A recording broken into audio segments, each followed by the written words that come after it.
the first of 2 January lectures, sponsored by the Department of Curriculum and Pedagogy, Peter Grimmett, head. Our thanks to Peter for supporting the series. I'm Bill Kleiner. My co-hosts, Bill Dahl and Donna Truitt, aren't able to be here today. In his introduction to the revised edition of his classic collection, The Social Studies Curriculum, Purposes, Problems, and Possibilities, Wayne Ross explains that social studies has had, quoting, a relatively brief and turbulent history as one of the core subjects in the school curriculum. In fact, that social studies has been nothing less than an ideological battleground. As an ideological battleground, the field requires of its scholarly specialists that they summon a certain political courage, a virtue the great Canadian philosopher George Grant also emphasized. This afternoon, Wayne Ross will remind us of the battles that are not only social studies specialists, but scholars and educators in all fields face. Please join me in welcoming Wayne Ross.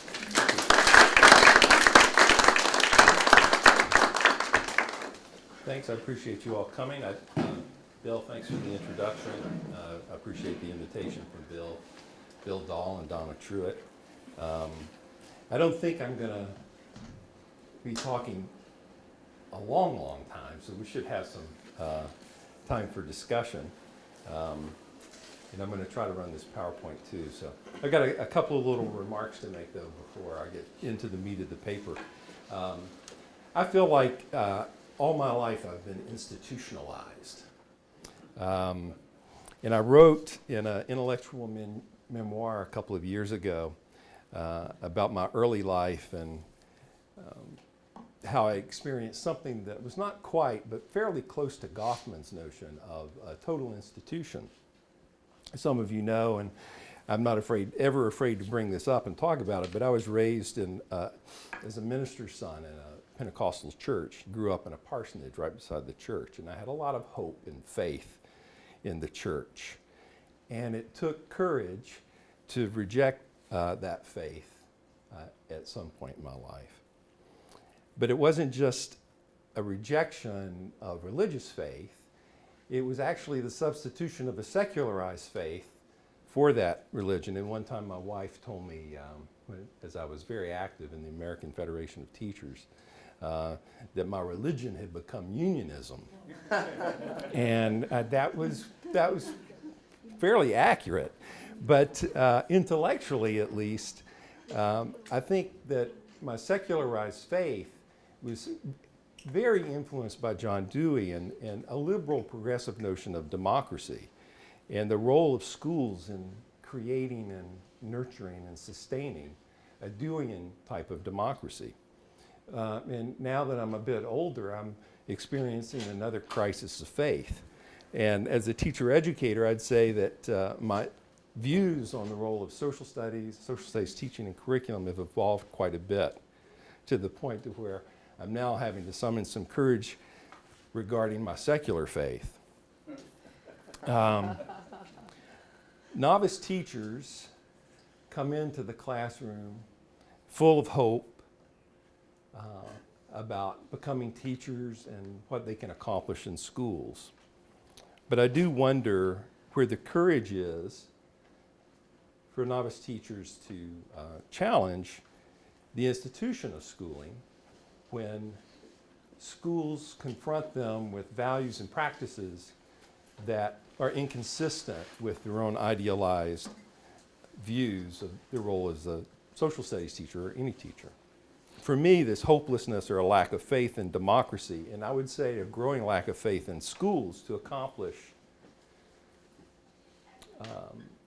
the goals, the idealized goals that I've held from them, is requiring of me a level of courage that might be even greater than any situation I've felt before in my life. So today, I'm going to talk about some questions, some directly, some kind of implicitly, in terms of searching for some new imaginaries. But I'm going to first start off by,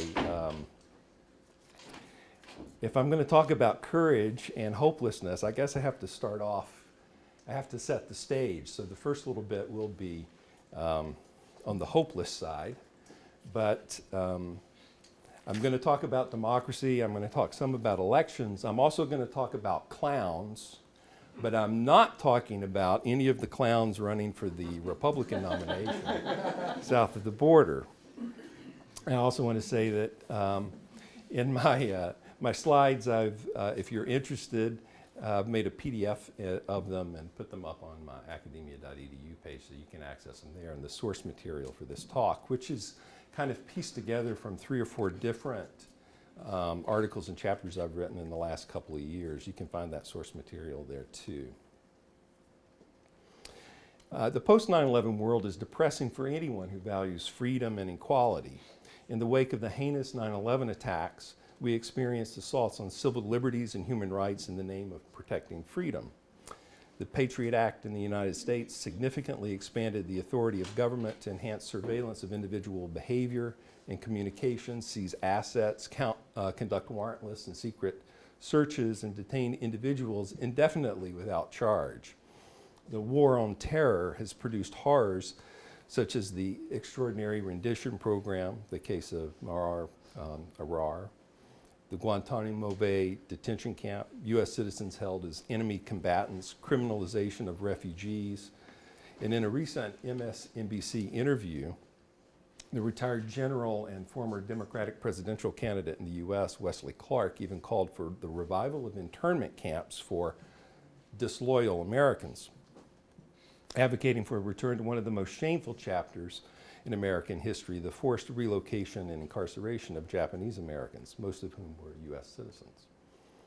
Post-9/11 policy shifts are not limited to the United States. Canada's Anti-Terrorism Act of 2015, Bill C-51, follows the Patriot Act's lead by drastically expanding the definition of security originally outlined in the Ottawa's 2001 anti-terror bill. The bill also lowers the threshold for preventative arrests, the detention of citizens, criminalizes speech acts that have no connection to acts of violence, provides new sweeping powers for the police and prosecutors, turns the National Intelligence Agency, CSIS, into a police force, and engages in domestic spying on citizen groups who oppose resource extraction, and then turns the information over to the energy industry. Allows secret court proceedings to use secret evidence to compile secret no-fly lists. It allows federal courts to limit the Charter of Rights of Canadian citizens, including the right to return to Canada after traveling abroad. The human, social, environmental, and economic costs of the U.S. wars, along with their allies in Iraq, Afghanistan, and Pakistan since 2001 are astronomical. Nearly 400,000 people, including 200,000 civilians, have died due to direct war violence. 1 million U.S. veterans have been disabled.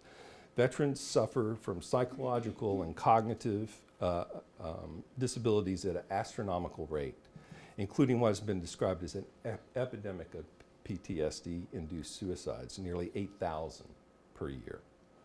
Indirect deaths of people in war zones related to malnutrition, damaged health infrastructure, environmental degradation, are all likely many times more.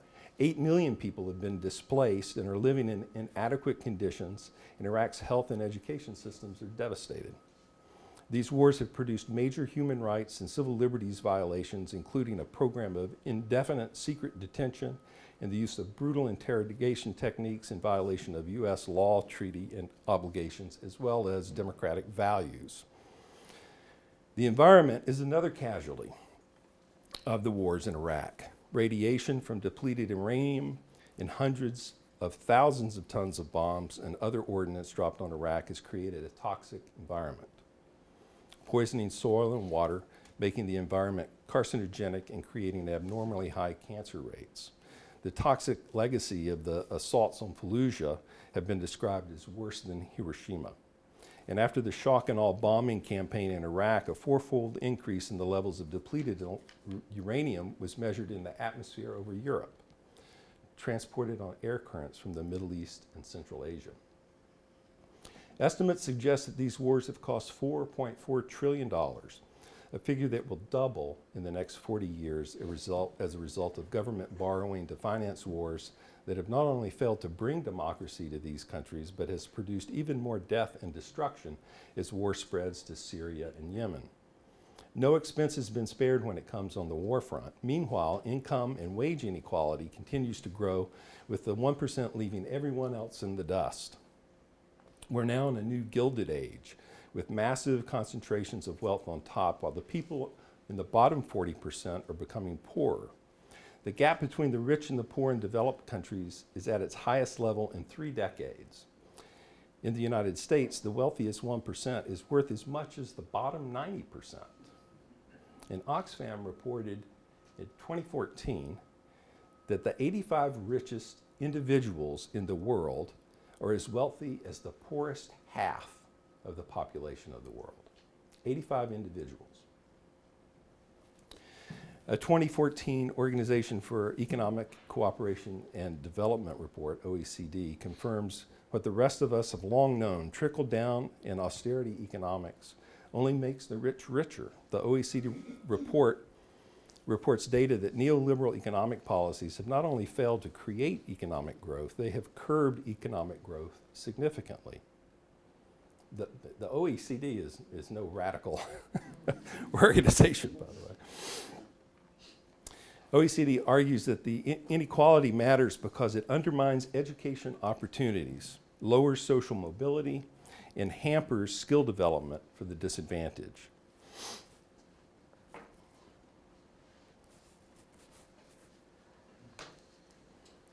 Oxfam points out that the concentration of economic resources presents a significant threat to inclusive political and economic systems, specifically that people are increasingly separated by economic and political power, inevitably heightening social tensions and increasing the risk of social breakdown.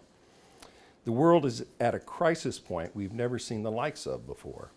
French theorist Guy Debord, to whom I'll return later, often cited a letter written by Karl Marx in which he says, "The hopelessness of the society in which I live fills me with hope." Professor Giorgio Agamben adds, "Any radical thought always adopts the most extreme position of desperation." Simone Weil said, "I do not like people who warm their hearts with empty hopes." Thought for me is just that, the courage of hopelessness. And is that not the height of optimism? We certainly have plenty to fuel our hopes.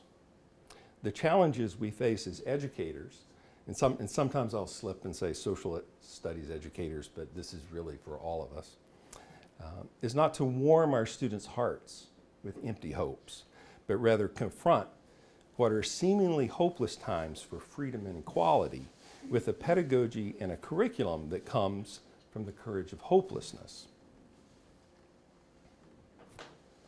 In A Brave New World Revisited in 1958, Aldous Huxley wrote, "By means of ever more effective mind manipulation, the democracies will change their nature, the quaint old forms, elections, parliaments, Supreme Courts, and all the rest will remain. The underlying substance will be a new kind of nonviolent totalitarianism. All the traditional names, all the hallowed slogans will remain exactly what they were in the good old days. Democracy and freedom will be the theme of every broadcast and editorial. But democracy and freedom, in a strictly Pickwickian sense, meanwhile, the ruling oligarchy and its highly trained elite of soldiers, policemen, thought manufacturers, and mind manipulators will quietly run the show as they see fit." And one of the concerns that I have about our work as democratic educators is that we are kind of stuck in the Pickwickian sense of what it means when we talk about democracy. We can use the word, the signifier, but the content behind that is something different at this point. Let's spend a little bit of time talking about the real move from democracy to plutocracy. Huxley was prescient. His description accurately captures the landscape of post-9/11 politics, a landscape where democracy as a concept and as a thing has less to do with its actual content as an egalitarian system of political economic values than it does with the neglect of this content for its mere form. More simply put, the concept of democracy in the West is the mere distillate remaining after the actual content, equality, egalitarianism, justice, rights, etc., has been boiled away.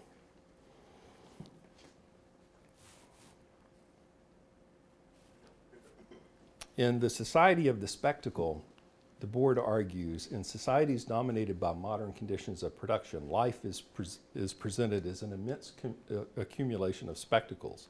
Everything that was directly lived has receded into representation. That is, our democratic experiences have degraded from being to having to merely appearing to have.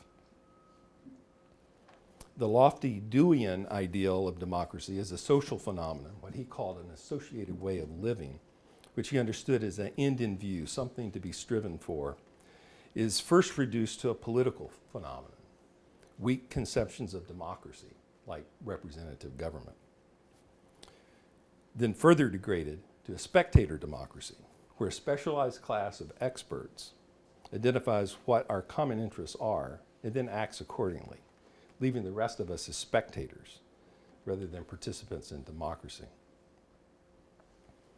Today, the U.S. behaves nothing like a democracy, as Noam Chomsky explains. Roughly 70% of the population, the lower 70% on the wealth and income scale, have no influence on policy whatsoever. They're effectively disenfranchised. As you move up the wealth and income ladder, you get a little bit more influence on policy. When you get to the top, which is maybe a tenth of 1%, people essentially get what they want. That is, they determine the policy. So the proper term for that is not democracy, it's plutocracy. That's a quote from Chomsky. In 2014, Martin Gillens and Benjamin Page, political scientists, reported an empirical study in a highly respected journal, Perspectives on Politics, that attempts to answer the question, who governs? Who really rules, and to what extent is the broad body of U.S. citizens sovereign, semi-sovereign, or largely powerless? In this particular, this work is particularly significant because despite a large body of empirical research on the policy influence of one set of, or another of actors, until recently it's not been possible to test contrasting theoretical predictions against each other in a single statistical model. Using a unique data set that included measures of key variables for almost 1,800 policy issues, Gillens and Page were able to accomplish this task. Their multivariate analysis indicates economic elites and organized groups representing business interests have substantially independent impacts on U.S. government policy, while average citizens and mass-based interest groups have little or no independent influence. Overall, evidence strongly favored the political theories of economic elite domination and biased pluralism, that is, where corporations, business associations, and professional groups dominate. But there's little evidence to support the descriptions of the United States as a majoritarian electoral democracy. These findings contradict the central tenet of the social studies curriculum in North America. The evidence confirms the United States is not a functioning democracy, rather it is a plutocracy, as Chomsky has claimed. Do we need statistical analysis to tell us this? For example, in 2010 in the United States, the Supreme Court ruling in Citizens United versus the Federal Election Committee cemented the false doctrine of money equals speech that allows the richest to buy government influence and set political agendas. Citizens United is merely the latest way in which the United States protects itself from too much democracy. The framers of the U.S. Constitution were keenly aware of the threat of democracy. According to James Madison, the primary responsibility of government was to protect the minority of the opulent. Madison believed that the threat of democracy was likely to increase as, quote, the proportion of those who will labor under the hardships of life and secretly sigh for more equal distribution of its blessing. In crafting the system giving primacy to property over people, Madison and the Constitution framers were guarding against the increased influence of the unpropertied masses, as expressed by John Jay, who was the first Chief Supreme Court Justice in the United States, the people who own the country ought to run it. As Paul Street argues in They Rule, the 1% Against Democracy, Washington runs on corporate and financial cash, connections, reach, and propaganda, not public opinion. The unelected dictatorship of money is not interested in crafting policy that responds to opinion polls. And this is something that's kind of interesting to me because as an expatriate American and looking just down across the border, I have to say that the American electorate seems to me, at least this representation in the press, as stupid and ignorant.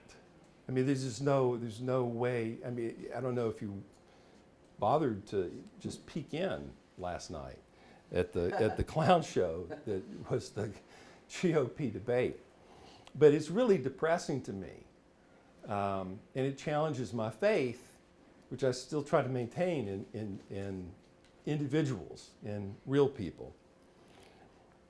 And this is where Paul Street, who, by the way, I highly recommend, he's a historian and political commentator, who you won't see quoted much in the mainstream press, but is a fantastic scholar. He points to this, pointed in his work towards some recent opinion polls that showed that Americans maybe aren't as stupid and ignorant as I thought they were. 66% of Americans think that the distribution of money and wealth should be more evenly distributed across people in the United States. 61% believe that today's economy is mainly just a few people at the top who have a chance to get ahead. 83% think the gap between the rich and poor is a problem. 67% think the gap between the rich and poor needs to be addressed immediately, not at some point in the future. 57% of Americans think the U.S. government should do more to reduce the gap between the rich and poor in the United States. Almost 3/4 say large corporations have too much influence in the country. And about double that amount say the same about unions. 68% of Americans favor raising taxes on people earning more than $1 million a year, and 50% of Americans support limits on money earned by top executives and corporations, which makes me wonder why Trump has so much backing. The disconnect, though, between the reality and the rhetoric, I promised not to say anything about those guys, but I ended up doing that. The disconnect between the rhetoric and reality of democracy, that is, equality, justice, and rights in the United States, but to a lesser extent in all of North America, is a direct challenge to our work as democratic educators. We can no longer rely on the old tropes of democracy and freedom that have dominated the curriculum and classroom discourse. To do so is to sell students and ourselves a lie about history and contemporary life. And I just wanted to just throw out a few questions that I've been thinking about from reading that I've been doing in relation to this. That voting is undemocratic. That not voting can be a more transformative political action than voting. Is teaching for democratic citizenship a form of indoctrination? Is teaching for democracy possible in schools? Can schools be democratic spaces? What does choosing not to vote mean? And the problem with the insidious idea that voting is the end goal of political engagement. Up against that, I'd like to talk just very briefly about a concept that's not very well developed intentionally, but it's an idea that I, along with a longtime colleague of mine, Kevin Vincent, have called dangerous citizenship. And we start here with a quote from Paulo Freire. Yes, citizenship, above all in a society like ours, of such authoritarian, racially, sexually, and class-based discriminatory traditions, is really an invention, a political production. Citizenship's a political production. In this sense, one who suffers any or all of the discriminations does not enjoy the full exercise of citizenship as a peaceful and recognized right. On the contrary, it is a right to be reached and whose conquest makes democracy grow substantively. Citizenship implies freedom. Citizenship is not obtained by chance. It is a construction that, never finished, demands that we fight for it. It demands commitment, political clarity, coherence, and decision. Our challenge, particularly in a time of standardized curriculum and heightened surveillance of teachers' work, is to have the courage to reimagine our roles as teachers and to find ways to create opportunities for students to create meaningful personal understandings of the world. To have the courage to reimagine our roles as teachers and find ways to create opportunities for students to create meaningful personal understandings of the world. What we understand about the world is determined by what the world is, by who we are, and by how we conduct our inquiries. Education is not about showing life to people, but bringing them to life. The aim is not to get students to listen to convincing lectures by experts, but getting them to speak for themselves in order to achieve or at least strive for an equal degree of participation in a more democratic, equitable, and just future. This requires a new mindset, and this is what Kevin and I have called dangerous citizenship. What happened to my slide? Sorry about that. It's good on this side before it comes up, but it's screwed up over there. And I'll read you about it, so don't worry. The practice of critical or dangerous citizenship requires that people individually and collectively take on actions and behaviors that bring with them certain necessary dangers.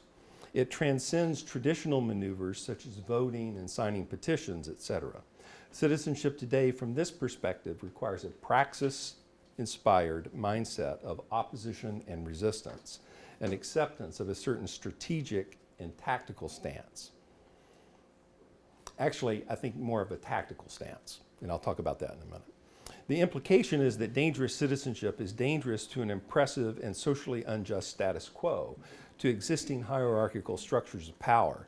In a post-9/11 world, however, it's a risky practice for teachers, students, and citizens. So what is dangerous is a double-edged sword.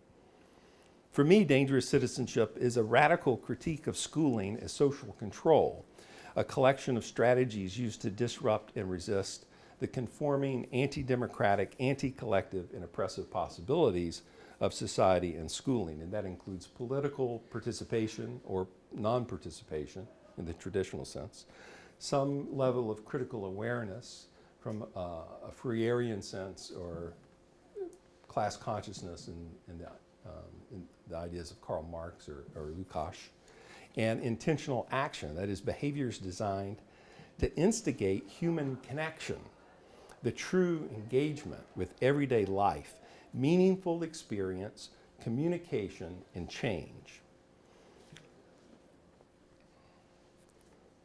Yeah, I'm glad Michel showed up, okay.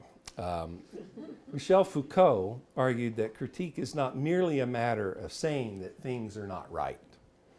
It is a matter of pointing out what kinds of assumptions, what kinds of familiar, unchallenged, unconsidered modes of thought, the practices that we accept, and the practices that we accept rest. Criticism is a matter of flushing out that thought and trying to change it, to show that things are not as self-evident as one believed, to see that what is accepted as self-evident will no longer be accepted as such. Practicing criticism is a matter of making facile gestures difficult. And in a sense, I mean, this talk in one sentence or one statement is that when we think we are being democratic educators by teaching about democracy, we're being too facile. Dangerous citizenship challenges assumptions about the state of the world and requires exploration of questions that make some uncomfortable. Given what we know about the lack of democracy in the United States and the world today, is it even possible to teach for democracy that is not dominated by capital? Do we want to teach for a capitalist democracy?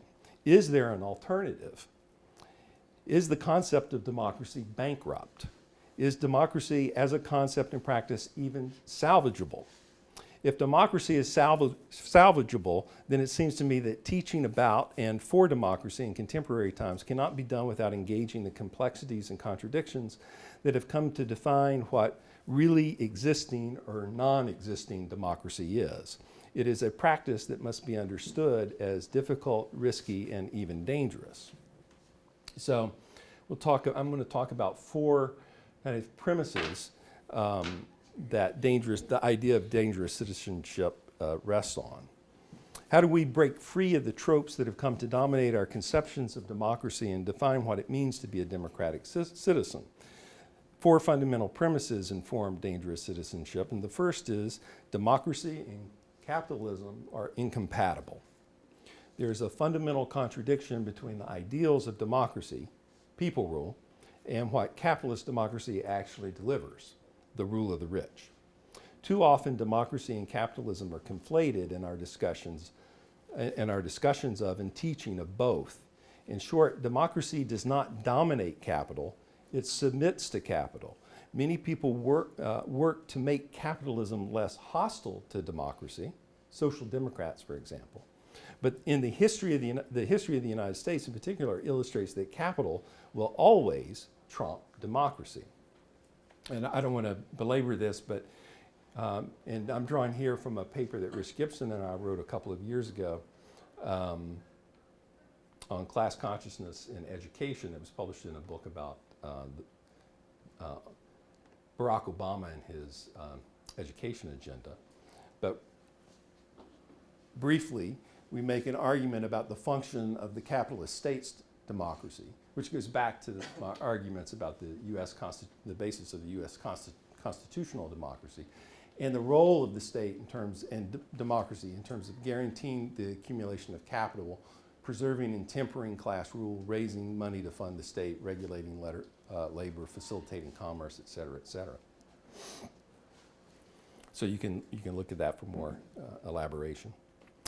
The second premise is teachers and curriculum have both been subject to ever-intensifying policy regimes that attack academic freedom and discourage critical social analysis.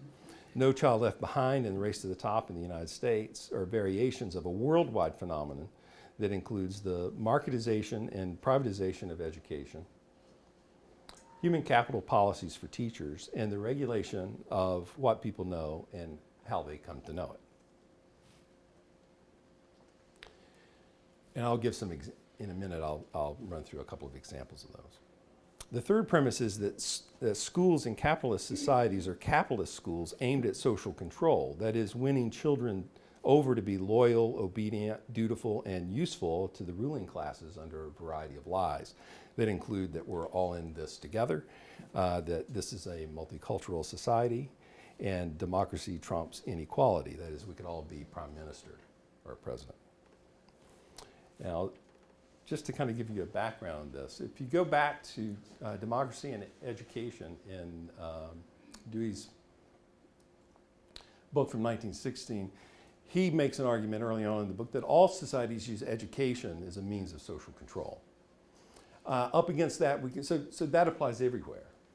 And that presents us with certain kinds of problems when we start to think about schooling and education in a democratic sense. But I'll leave that to the philosophers to worry about. Paul Taylor says that in normative discourse in 1961, and Paul Taylor is really another amazing philosopher that we don't talk enough about. We must decide what ought to be the case. We cannot discover what ought to be the case by investigating the case. And that argument in normative discourse itself presents a tremendous challenge to anyone who's a researcher in education and who is pursuing any kind of values-based idea. We're not going to be able to research our way out of the crisis of democracy that we have. We're going to have to make decisions, and then we're going to have to follow through from those decisions. And then, of course, we have some models that we can look at within social studies education in particular, the social reconstructionists from the 1930s that were marginally and briefly successful Harold Rugg, in particular with his social studies textbooks, but looking at what's happened in the past can inform our next steps too. Let's see. Now I'm reading my notes on my slides and I'm confused. Oh, these are the examples I wanted to talk about.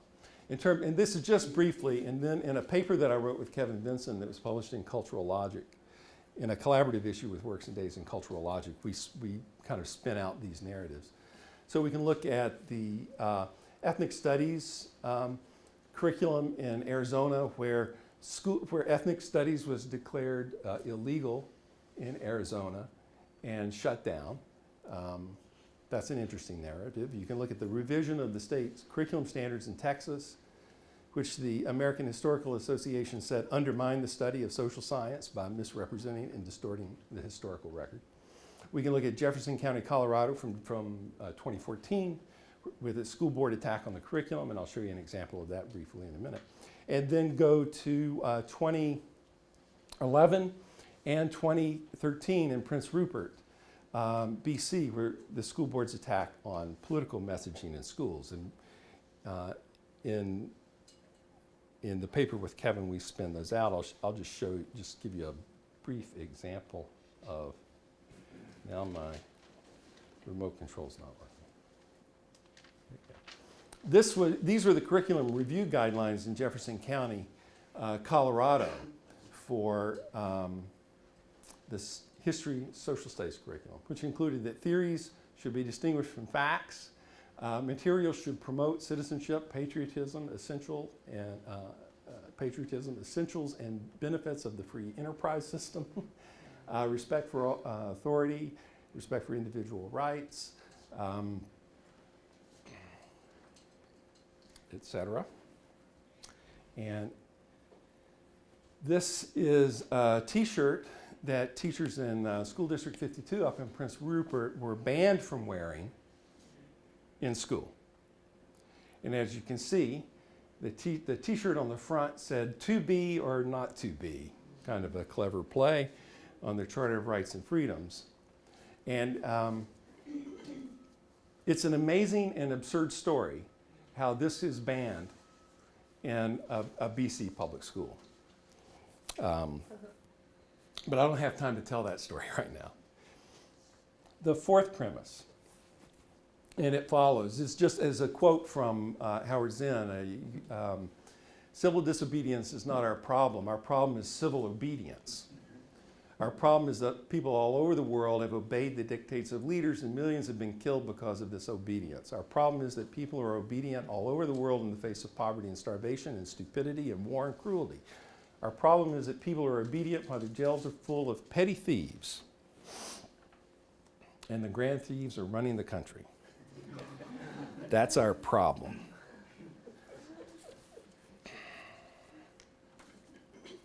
Lastly, dangerous citizenship is meant to call attention to the need for new pedagogical imaginaries, for teaching, new pedagogical imaginaries for teaching, because traditional conceptions of democratic citizenship are bankrupt, perverted by capitalism's triumph over the interests of the public.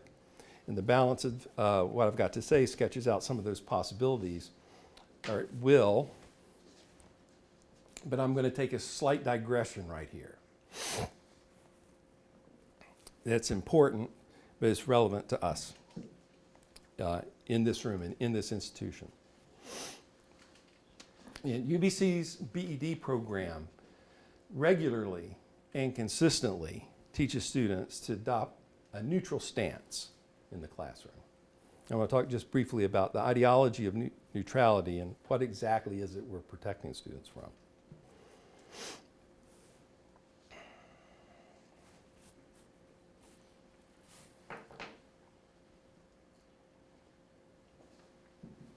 Educators often eschew openly political or ideological agendas for teaching in schools as inappropriate or unprofessional. That's certainly the message BED students get here. The question, however, is not whether to allow political discourse in schools or to encourage particular social visions in the classroom, but rather what kinds of social visions will be taught. There is a misguided and unfortunate tendency in our society to believe that activities that strengthen and maintain the status quo are neutral, or at least non-political, while activities that critique or challenge the status quo are political and inappropriate. For example, for a company to advertise its product is okay. But if a consumer group should buy a space ad or make a commercial that criticizes that product, then that's a political act. This type of thinking permeates our society, particularly when it comes to schooling and teaching. Stick to the facts. Guard against bias. Maintain neutrality. These are admonitions or goals expressed by some teachers when asked to identify the keys of successful teaching. Many of these teachers and teacher educators conceive of their roles as designing and teaching courses to ensure that students are prepared to function non-disruptively in society as it exists. This is thought to be a desirable goal, in part because it strengthens the status quo and is seen as being unbiased or neutral position. And many of these same teachers view their work in schools as apolitical. Actually, some don't, but many do. A matter of effectively covering the curriculum, imparting academic skills, and preparing students for whatever high-stakes tests they might face. Often these teachers have attended teacher education programs designed to ensure that they were prepared to adapt to the status quo in schools. The irony is that teacher education programs like our own repeatedly teach future teachers the importance of maintaining neutrality while waving the flag of social justice education. Anyone who's paid attention to the debates on curriculum and school reform knows that schooling is a decidedly political enterprise. The question in teaching, as well as teacher education and school reform, is not whether to allow political discourse or whether to advocate or not, but the nature and extent of political discourse and advocacy. The question is not whether to encourage a particular social vision in the classroom, but what kind of social vision will it be? It's widely believed that neutrality, objectivity, and unbiasedness are largely the same thing and always good when it comes to schools and teaching. But consider the following. Neutrality is a political category that is not supporting any factions in a dispute. Holding a neutral stance in a conflict is no more likely to ensure rightness or objectivity than any other, and it may be a sign of ignorance of the issues. Michael Scriven puts it this way: being neutral is often a sign of error in a given dispute and can be a sign of bias. More often, it's a sign of ignorance, sometimes culpable or disabling ignorance. Demanding neutrality of schools and teachers comes at a cost. As Scriven points out, there are clearly situations in which one wants to say that being neutral is a sign of bias. For example, being neutral in a debate on the occurrence of the Holocaust, a debate on atomic theory with Christian scientists, or a debate with fundamentalist Christians over the origins of life and evolution. To rephrase Scriven, it seems better not to require that schools include only neutral teachers at the cost of including ignoramuses or cowards and getting superficial teaching and curriculum. Now, the absence of bias is not absence of convictions in an area. Thus, neutrality is not objectivity. To be objective is to be unbiased or unprejudiced. People often are misled to think that anyone who comes to a discussion with strong views about an issue cannot be unprejudiced. The key question is whether or how the views are justified. A knowledge claim gains objectivity to the degree that it is a product of exposure to the fullest range of criticisms and perspectives. Or as John Dewey argued, thoughts and beliefs that depend upon authority, that is tradition, instruction, or imitation, and are not based on a survey of evidence or amount to prejudices or prejudgments. Thus, achieving objectivity in teaching and curriculum requires that we take seriously alternative perspectives and criticisms of any particular knowledge claim. How is it possible to have or strive for objectivity in schools where political discourse is circumscribed and neutrality is demanded. I would say it's impossible.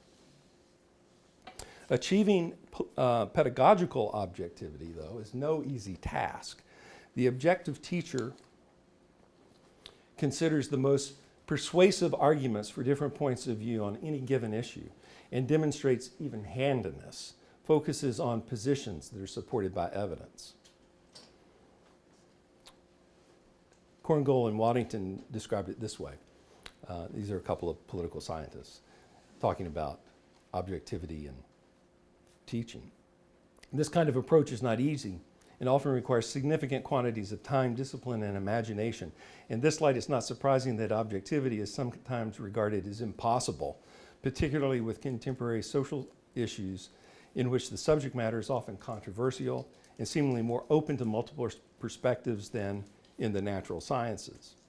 However, to borrow a phrase from Karl Popper, objectivity in teaching can be considered a regulative principle, something towards which we should strive, but which we can never attain.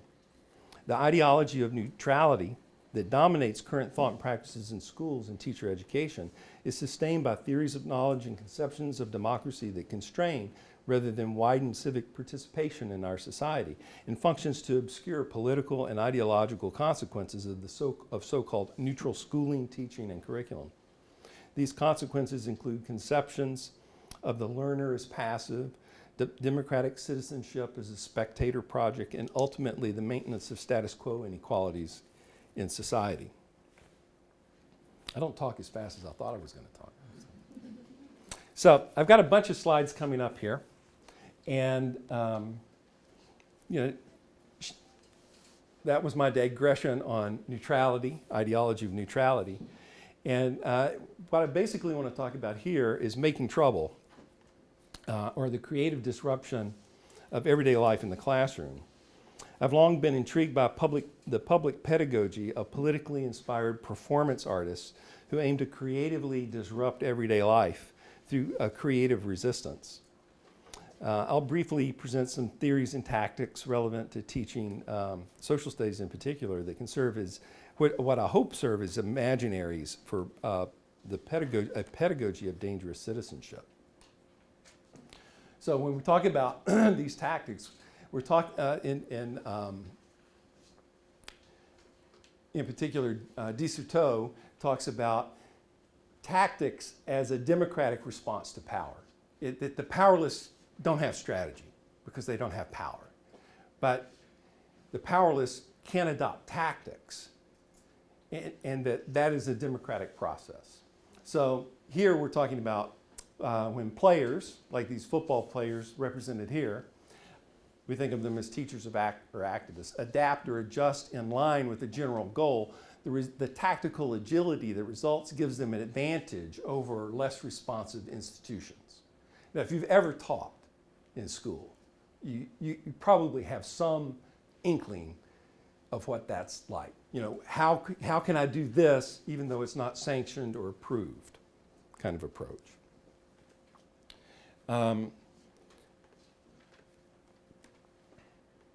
Now, that was a little early, but I'll leave it up there. Michel Desserteau is a great place to start when thinking about creative disruption of everyday life in the classroom. Desserteau argued that developing I just said that, I'm not going to read that. There's no reason to wait for the revolution or for better colleagues or for more supportive circumstances before you take action. Observe your surroundings. Orient the most important developments in the environment. Decide on your course of action and repeat. This is the OODA loop. It's a way of taking advantage of unpredictable situation and destroys obstacles to meaningful learning while creating spaces that are responsive to the interests and desires of students instead of externally imposed goals. If that sounds a little aggressive, it's because this notion was developed by the UASF Colonel John Boyd and is a strategy that was used to teach U.S. Air Force fighter pilots.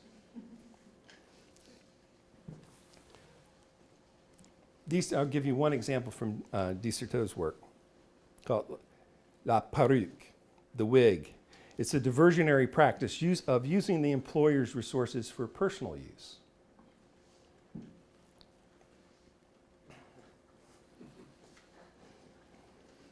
In other words, the worker's own work is disguised as the work of the employer. It differs from pilfering in that nothing of value is stolen. The worker who indulges in la perruque diverts time from the factory for work that is free, creative, and precisely not directed towards profit. Desserteau's illustrations include the secretary who uses company time and equipment to write a love letter, the cabinet maker who borrows a lathe to make a piece of furniture for his living room. La perruque is a subversive mode of resistance in which schooling can be seen as our time and not simply a managed and enculturating time, unquestioned labor work controlled by authorities. The rationale for enacting la perruque ought to be consistent with promoting democracy, collectivity, authenticity, and opposed to oppression. Lastly, la perruque should be about capabilities and solidarity. That is, it should empower teachers and students to chase their interests, skills, desires, abilities, while simultaneously encouraging them to connect and form communities with one another, within and across the classroom, within and across the school.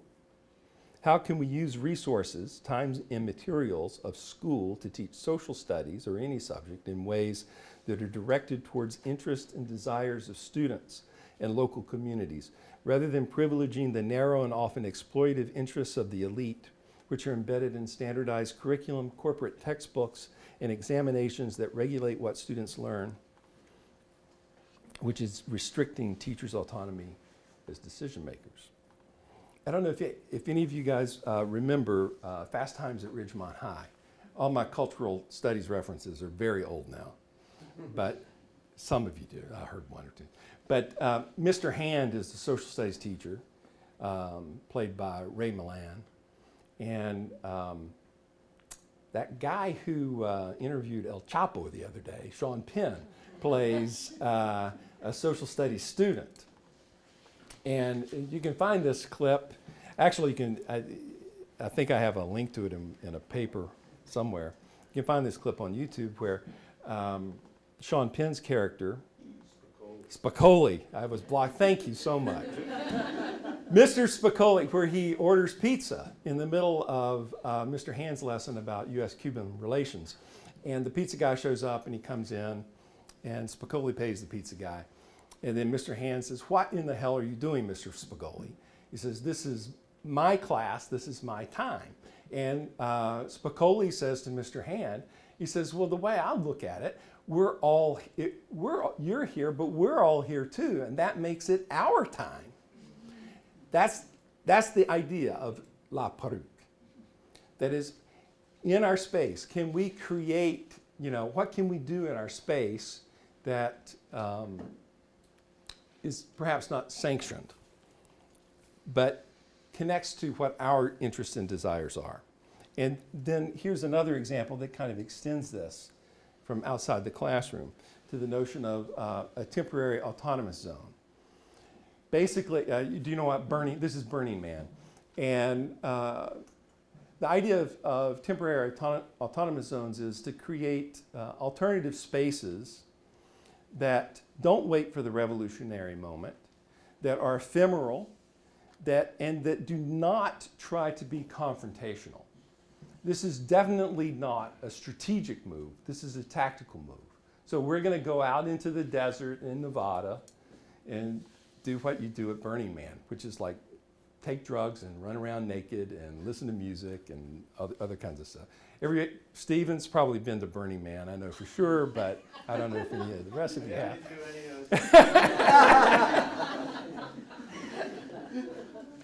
But this is an ephemeral, temporary metropolis that's dedicated to self-expression, self-reliance. It's kind of an extension.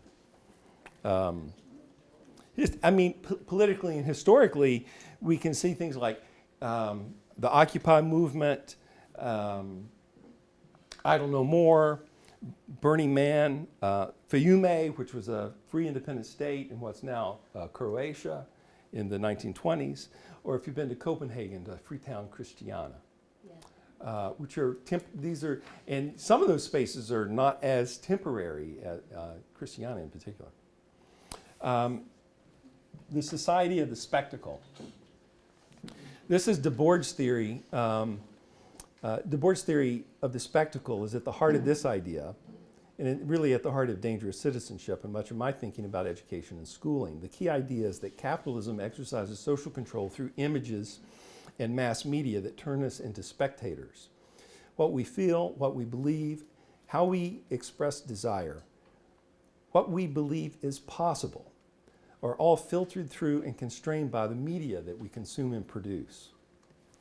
If you're familiar with Adbusters style culture jamming, you already know one of the tactics of Debord and his colleagues in the Situationist International, which is détournement.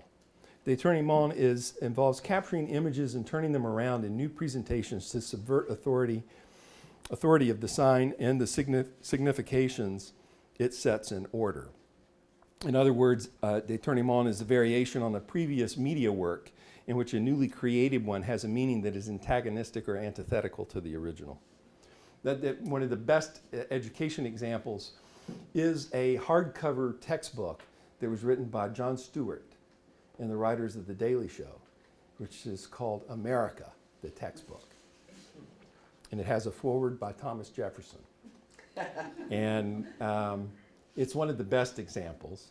But there are others, like this image by Unmanual and other variations on images. And I'm just going to I'm going to show you a few, just real quickly. These I'm going to show you a few from the Paris climate talks that happened last fall.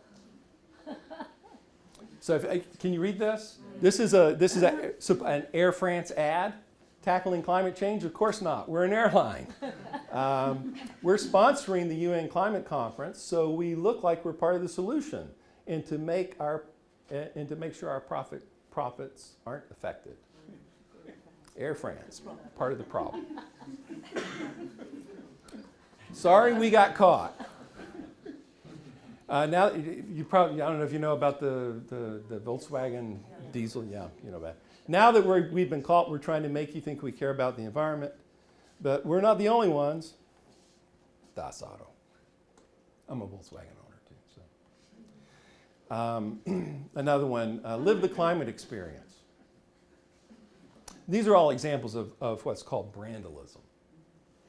And then here are a couple from a few years ago that were just right here in town. Vancouver 2010. There was actually, I run around Vancouver and I see a lot of street art. There was in 2010 was a tremendous time for street art and this kind of work. And then here's another one of my favorites.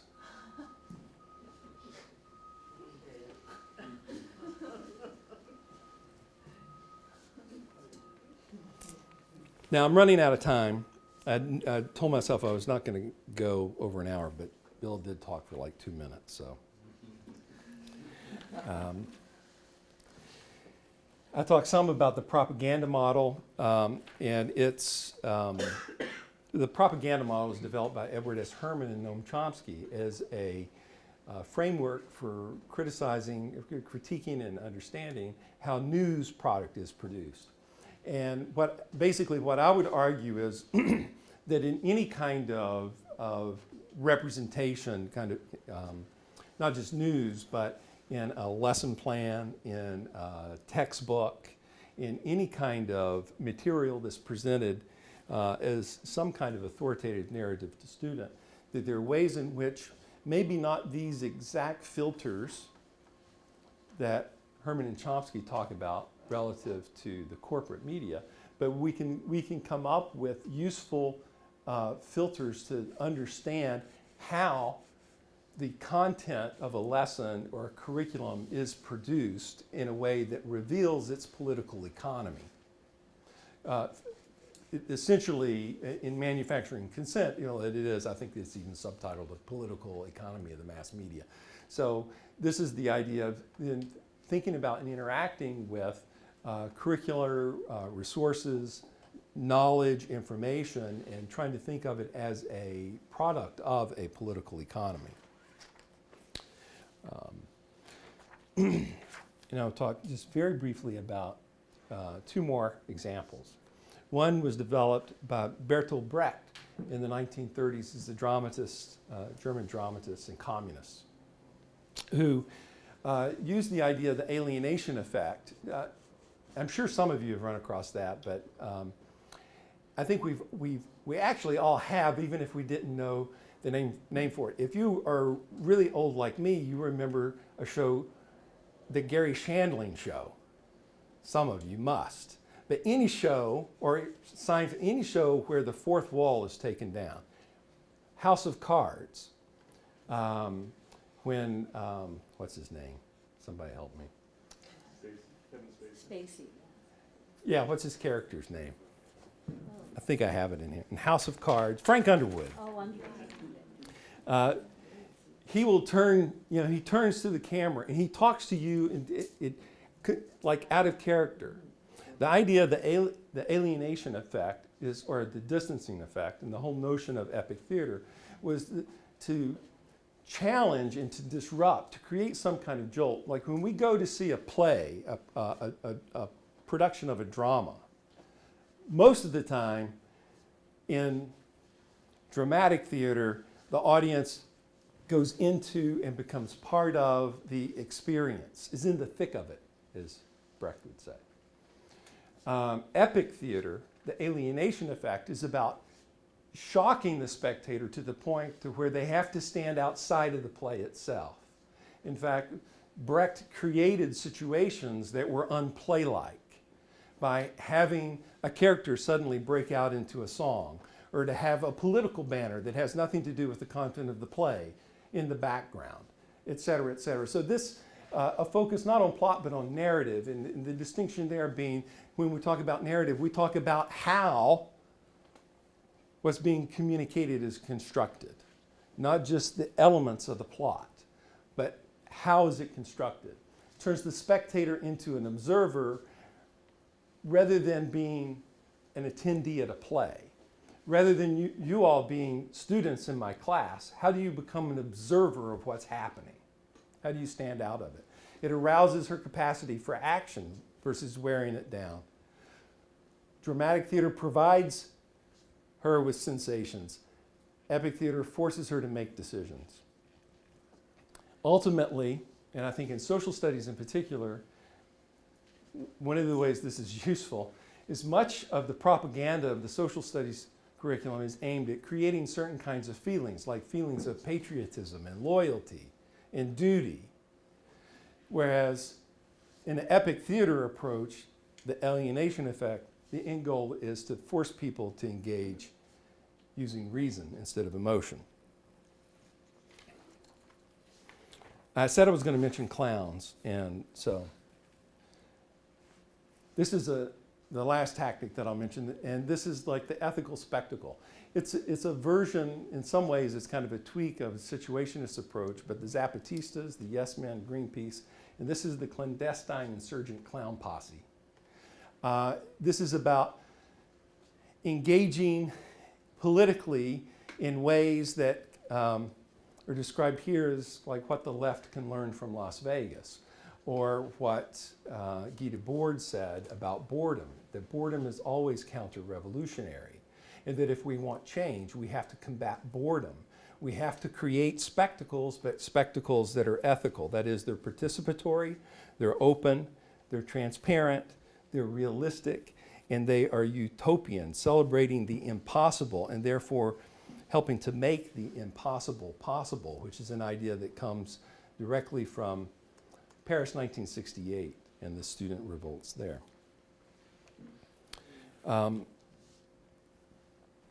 Being hopeful in hopeless times. The post-9/11 world does much to encourage hopelessness, and it's crucial for educators to encourage students in learning about our world in ways that are realistic, but that also fashion hope. Indeed, in some ways, when I think about it, is that not the teacher's primary job? Yet this hope should not take the form of the false hope, the kind of hope that Simone Weil talked about, just warming students' hearts. And it's that false hope, I believe, that's embedded in tired tropes of democracy and freedom that only exist in social studies textbooks and other propaganda outlets. In his latest book, Wages of Rebellion, The Moral Imperative of Revolt, Chris Hedges argues that we're in a revolutionary moment. And while the status quo is doomed, it's unclear whether the future will be progressive or reactionary. The one certainty in the world is things change. You can always count on that. Finding courage in hopelessness means teaching and acting in ways that support participatory democracy, freedom, and equality, even when the opposition is ruthless. To be hopeful, as Howard Zinn said, to be hopeful in bad times is not just foolishly romantic. It's based on the fact that human history is a history not only of cruelty, but also compassion, sacrifice, courage, kindness. And if we do act in however small a way, we don't have to wait for some grand utopian future. The future is an infinite succession of presents. And to live now as we think human beings should live in defiance of all that is bad around us is itself a marvelous victory. To teach now as we, that's the end of Howard's quote, to teach now as we think we should, in defiance of all that is bad in society and schools, is to be courageous in the face of hopelessness. Thanks.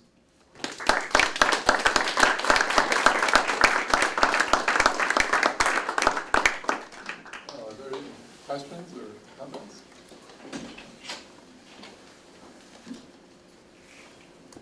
Any disruptions? You have to be careful about that.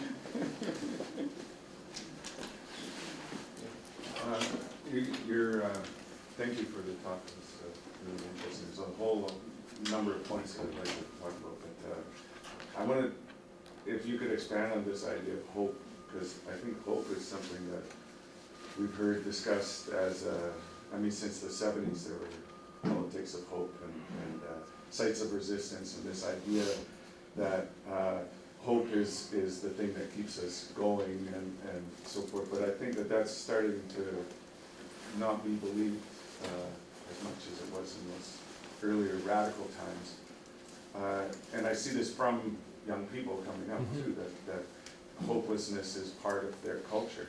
It's part of their style, or they embrace it. And I guess I want you to respond to where are we now with hope? I did try to strike kind of a hopeful tone there at the end. That's just the way I am, I guess. But I do think that hopelessness, that there'll have to be more hopelessness before real hope is constructed. And that's part of real hope, by authentic hope in whatever context that is. I don't think we can give people hope.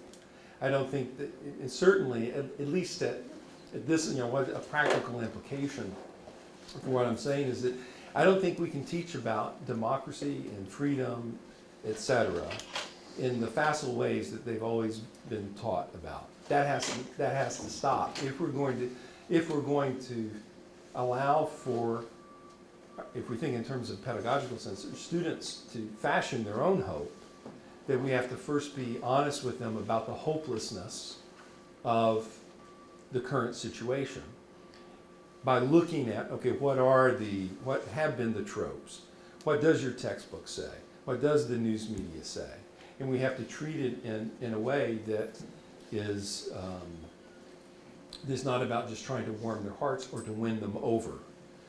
And so in that sense, I know that it's like a cop-out kind of response, but I don't think I can fashion hope for anyone else. I think we have to try to create the kinds of conditions where students would see whatever possibilities they are, and they would have to decide whether or not that constitutes hope. I just don't think we can give that to them. Yeah, Sam. Thanks for the talk. I wanted to note that hope is, of course, one of the 3 theological virtues, faith, hope, and love. So it's hard for me, I suppose, to take you at face value about the whole secularism thing. Obviously, you didn't quite convert as fully as you maybe should have. And so That's in a whole nother paper. I know, but you said Book. it, so it's on. Yeah, I know, I brought it up. Yeah. I think though that mentioning that though is in some sense possibly one way to both critique but also perhaps to add to your thesis, which is that oftentimes words that are seen as having a sort of commonsensical political valence within maybe the last century or modernity or what have you actually have acquired meaning over millennia in many cases.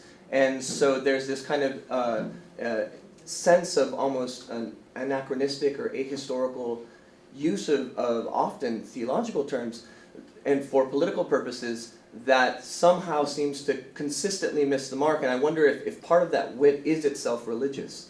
I know I'm just caricaturing myself here, but nonetheless, I think the obvious use of a word like hope and courage, and Chesterton says the two sins against hope are presumption and despair. I mean, there's an entire genealogy and tapestry of religious and theological thought on this, in particular within the Hellenic line. And so I wonder, how does that fit or not fit, and in what ways is that always already perhaps a form of resistance by the very fact that the nation state in our time has in many cases seen those influences as, you could say, outside of the lingua franca in some way? I wouldn't disagree with the premise of your question. I think you have it there. And part of that, for me, is in the framing. It's just my own personal life experience, and the only theology I've read, and this is true, is Christian apologetics written by radical right-wingers like Francis Schaeffer and less right-wingers like C.S. Lewis. So I don't have the and Frey. He's a great and Frey, yeah. But I focus more on the early than the late. Gotcha. I don't know if it's what in the same tone of it was a Roca that I was in a conference of critical thinking, and they were doing a mapping of different critical thinkers. And one of the questions that was part of the conference was, why is that critical thinkers so many times write about religion and write about faith and write about hope? Must be something about being on the left that brought you to such topics, something about faith, something about belief, something about hopelessness, maybe. My dad. You can read about it right here. Yeah, Peter. Well, I'm continuing on the same theme, but from a very different perspective. It seems to me that the setup of your talk between faith and hopelessness is the problem, and really and drives the thinking to a kind of extreme either or that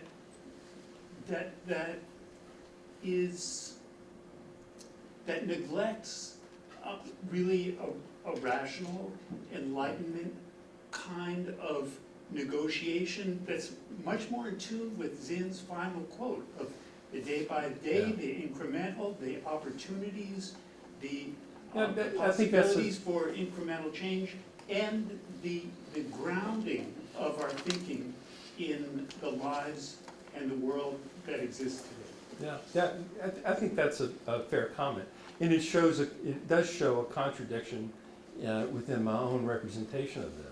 But I think that for me personally, my arc from Christian conservatism to wherever it is now is, and I think with most people, you never the elements that were there, the genetic elements that are there intellectually or whatever, you never really overcome. But I think what I really don't agree with in terms of the liberal progressive incremental change framework is that it suppresses utopian thinking. It suppresses the development of imaginaries that might be able for us to transcend the limitations of these concepts that we're working with. And most people, and pre-service teachers in particular, which have really done the most in terms of informing why I frame things this way, come in to, in my experience, come into at the very beginning of their teacher education, and to be idealistic or to be utopian is seen as a negative. And teachers in schools in particular are not idealistic or utopian. And the fact, and I think that's connected to that is a reflection of the bankruptcy of some of the concepts and frames that we're using when we talk about democratic education or social justice education or whatever. So going beyond, outside of those kinds of frames, to think about performance art, politically inspired performance art, I see as having a potential for people to see pedagogical, to be informed pedagogically from those public acts. I am not proposing that the clandestine insurgent clown posse, I'm not going to say that this is a framework that you should use to structure your social studies class. But I think we can look at those things and we can try to discover imaginaries that otherwise would not exist. So in that sense, my hopelessness, the idea of hopelessness for me is to acknowledge those limitations that you've built a career on. And the idea of the courage is to look at someplace completely different, to try to reimagine what it is you might do. So it's no more sophisticated than that in terms of the kind of frame I was using. So while the next question is coming up, I'm going to put you guys on Instagram. Share the photo with CSIS. Marina. I was listening to you as a science educator, and I do not know everything you have been talking about. I also don't have the same content knowledge in the history of the United States and understanding all the ideas, but I tried to link it to science teaching and to teacher education. To do what you think should be done in schools, and I think reflecting in our teacher education, and I know a little bit about science teacher education in Canada, we need to spend much more time with teachers or future teachers who will learn how to think critically, who will learn, I can't argue with somebody. I'm very interested in evolution and the debate because I want to help my teachers see how to deal with that. But the issue is, in order to debate like Dawkins, you can disagree with him or other people, you have to have deep knowledge of the content. Our teacher education program removed the content in a way. For example, to become a physics teacher, they believe it's enough to have one credit course of 3 hours in one term, which they never studied the history of science, they never studied the philosophy. How can you be at the level that you suggested in order to be a teacher, a critical thinker, who will be able to teach history, music, or physics if we don't even do it? It's my first comment. So I hope you'll have part 2 of your talk. How do we change teacher education here? And the other comment I wanted to make is the lack of knowledge brings to when you are scared you don't have the knowledge, you become neutral, yeah? You do not understand the conflict, so you feel, it's better to be neutral. You're right and I'm a good person. And I feel it's a bad stance, exactly what you said. It's bad, but in order to argue, you have to have the knowledge. A lot of teachers don't have it. Yeah. And That's exactly, there's little comments before about being institutionalized. Teachers come in, and rightly so, they want to be accepted within schools. And they want to be acknowledged as professionals. And they've spent 4 or 5 years in university, and they've got their degree, and I completely understand that. And they should feel that way. They should be treated professionally. And what happens, though, is that oftentimes and I know what you mean by shaking your head back there, but I'll put it this way: I don't think that their desires are unwarranted. So what the theory of action that's in operation when novice teachers conform and internalize the values of a hierarchical authoritarian school, when they were conceptualized being a teacher for exactly the opposite things in terms of building real human connections and communication and creating democratic experiences, is what's at issue. How do we get teachers to then think about their role, and this goes beyond the content knowledge, and then to think about the role of schools and societies, and to think about themselves as workers in an institution that is subject to a high degree of propaganda. People like us, what Chomsky is described as the political class, in the top 20%, we're the serious subjects of propaganda to get us to believe, to conform, and to work within these institutions to promote particular points of view. Students may not have the content knowledge, and they also don't have an understanding of their role as worker either. And much of what I do in the brief time that I get students is to get them to think about a sense of place, a sense of where they are and what their role is, and what the pressures are when you're a novice teacher. Are you trading off acknowledgement of being accepted and getting your bona fides as a teacher based on a quid pro quo of internalizing the values of the school, and then which in some cases forces students to then reject the values that motivated them to be teachers, which is in and of itself a condition to create alienation. And that alienation then produces all kinds of other negative effects as things play out. So one of the tactics that I try to talk about, and I think this is consistent with what I've presented here, is to get novice teachers in our B&B program, then to think about how do you strategically comply? How do you hold on to the values that you have, whatever they are? And I will try to tell you whatever values you've got. I mean, they might be described as conservative religious values or liberal progressive values, whatever they are. The best teacher is going to be a teacher who's able to teach in a way that's not alienated from their workplace or from their students. And you can be an objective teacher and be a conservative Christian, or you can be a radical Marxist or an anarchist, and you can still teach objectively. But the way schools are established, the way the institution works, teachers have heavy pressure to internalize the values of the school, to accept them, and then to reconstruct the ideas of the relationships with their students in ways that mirror them. And that destroys key parts of what motivates people to be themselves as teachers. So strategic compliance is like one way.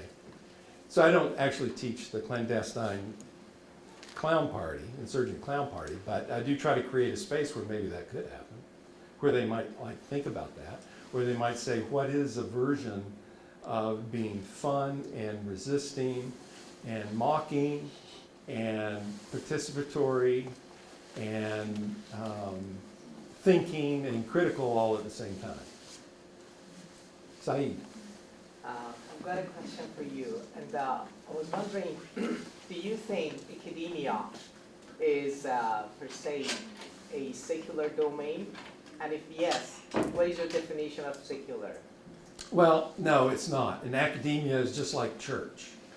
And I mean, it is exactly just like church. It is. So that's to say I'm still caught in it. Right? Not that. Historically, obviously it is. And is it secular? I guess it depends on what non-secular means. And I'm not trying to avoid the question, but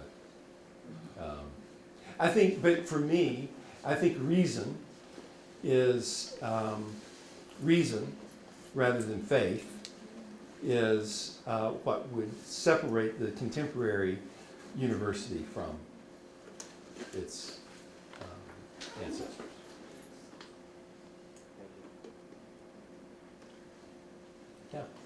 a sort of like a question comment that's actually similar to what the lady asked previously. So I do think that for a lot of like teachers, there has to be quite a substantial bit of training, not just in terms of like content, but in terms of pedagogy, and also like things like how do they actually impart critical thinking skills to their students, for example. Yeah, so there really has to be a lot of people to work at teacher preparation before it can actually happen. But yet at the same time, I'm also thinking that like if you're a teacher trainer, in a sense, you are a tool in this institution where you're actually doing the propaganda on them. So it seems kind of. I'm not a teacher trainer though. Yeah, but I guess You know, like you are. the Phi Delta Kappan had a great cartoon back in the 70s that showed this guy who was in a teacher education program, and he was standing up on one of those kind of drums, like if you've ever been to a circus where the lion is up on the drum, and then there was a ringmaster that had a hoop and a whip, and the caption was, "Bob really loved teacher training." But see, I don't think it's teacher training. I think it's teacher education. And I think what you described is one of the limitations that we need to try to think about, which is when teacher education exists solely to produce workers to go in and to function effectively in schools the way they are, then I'm not even sure that's educate. Maybe that is training. But you see, that's where I would draw the line, and that we need to these are fundamental things and to think about. But you know, schooling and education are different. We talk about teaching and learning as if those things are unproblematic concepts. When learning does not require teaching at all, we know that. We've all experienced that. But in teacher education, we really focus more on what counts as effective schooling. Effective teaching is effective teaching in a situation like this, not a situation where students are deciding what it is they're interested in, and we're not housed inside a building, but we, as my son says about his experience at Hippy Dippy University down in Washington, that he says the world is my classroom. Okay? That I'm going to go out there, and that's where I'm going to learn. And I'm going to learn based on what I decide. There aren't many places that are universities or schools that operate like that, that are thinking about what constitutes learning or what constitutes teaching, particularly in teacher education programs like our own, are really defined by the hierarchical structures, the authoritarian structures that exist in institutions that we call schools, rather than thinking about learning, engagement, desire, et cetera, it's all rolled up into education in a way that kind of transcends schools. So for me personally, one of the places, and it was kind of in my teacher education that I first got a hint of this when Philip Schlechte, who's a sociologist of education, I took a course with him, and he had me read a book by Willard Waller that was written in, the early 30s. 32. The Sociology of Teaching. I read that book, and I'm going, this guy hates schools. He absolutely hates schools, but you know what? He loved education. He loved education. And so, like, right from the start, there was this contradiction in my own mind about, well, the tension that exists. And I think without that tension, what we get in teacher education is kind of these preformed kind of approaches. It's just about shipping the next student out to fill a gap. And I only took one physics course in university, so I'm going to get this wrong, but I know that there are some stars, actually I took astronomy, there are some stars that are like, they have short lives and then they become supernovas. And then there are other ones that last a long, long time, and then they just eventually die. I don't know if those turn into a black hole. I'm going to say that because it sounds good. So, but metaphorically, this is what I try to tell my students. I say, don't go into teaching with the idea that you're going to survive a long time and that you're always going to be a classroom teacher. Because then you're setting yourself on a path where the path of least resistance is to internalize everything that of the dominant values and cultures within a school. It's better to go in thinking, I'm going to try this for a few years. I might burn out quick, but I'm going to stay true to who I am as a person, and I'm going to try to make human connections.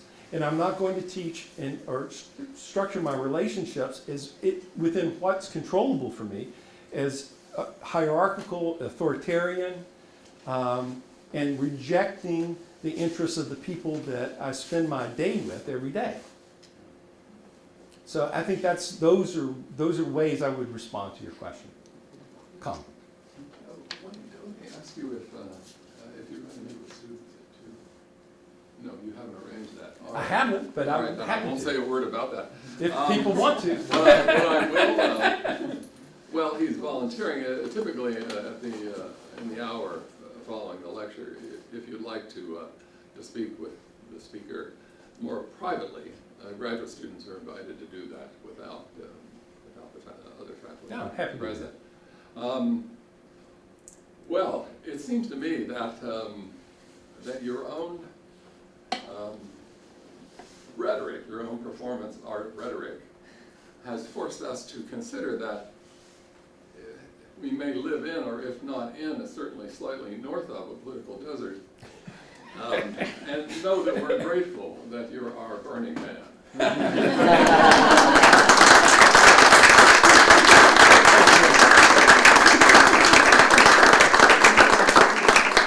Yeah, I'm happy to stay and talk to students. Thank you.